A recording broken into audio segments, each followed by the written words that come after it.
can the role of NGOs be strengthened in India for development works relating to protection of environment? Discuss throwing light on major constraints. Anyone? Anyone wants to, before discussing the answer, anyone wants to speak for a minute? Yeah. Rajni, you got the framework, right? Everyone see the chat window. Rajni has given the framework. Role of NGOs in protecting the environment, examples of success stories, way to strengthen NGOs, constraints and way forward. Very good. Role of NGOs. How basically the framework of the answer is like this. What is the role of NGOs in protecting the environment? Give certain examples of some success stories. Okay. And then how to strengthen them going forward. Okay. And what are the drawbacks, if any? And then conclusion. Is the framework clear to everyone? Is it clear? No, sir. It's okay. It's clear. So let's see the answer given by Sriram to this. How can the role of NGOs be strengthened in India for development works related to protection of environment? So here you need to give some solutions also, because they are asking you how. So you have to be you have to give some innovative solutions with regard to the strengthening of the NGOs in protecting the environment. Okay, the introduction, first 3 lines are very good. Instead of you can say filling of gaps, you can say they partner with the governments. Sriram. So yeah, sir. Yeah, sir. we don't want to say that there are certain gaps in the governance and that governance is being filled by NGOs, because at the end of the day, NGOs are only social organizations and their role more often than not is voluntary. Okay. So even if government engages them, it's not mandatory on part of government to agree to what they are saying. We can say they partner with the governments. It's a much better word.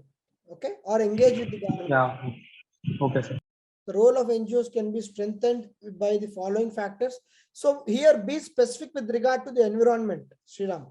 The question is, yeah, sir. I missed that point. Yeah. Whole point of environment. It's basically about environment. So yeah, sir. Collaboration and cooperation is a common point. You can use it in any sector. Okay, so environment also you can use it for collaboration and cooperation.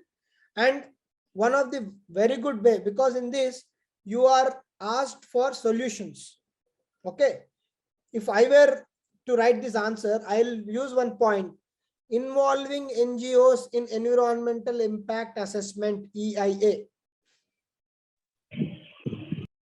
How is that point? Involving NGOs in EIA.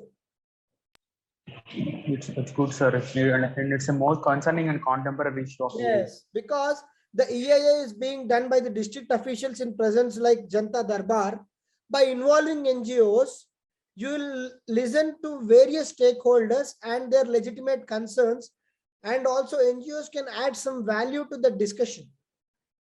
So we can say NGOs can be part of the EIA, cooperate and collaborate. Okay, and if there are any relocation or any such issues with regard to any project, okay, then NGOs can help motivate people to understand the issue, and NGOs can be helpful in supervising the implementation of those projects.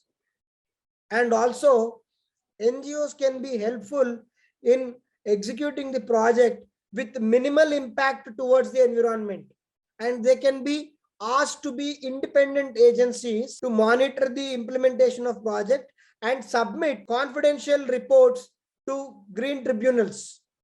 So it's all observations. See, these points, I have not made mock answer for this. I am just trying to recollect how the NGO can be involved in environment. What are the issues with regard to environmental challenges while executing a project? And then to address those issues one by one at various stages, how can NGO be useful? That's what I'm trying to think. That's all. The moment you think that way, everything will be in place. So you can write that, okay?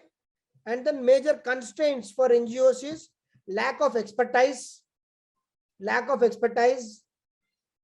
of funds, corruption, of course, and misuse of funds, no transparency, okay, and lack of manpower. So voluntary or social work is lack of manpower, okay.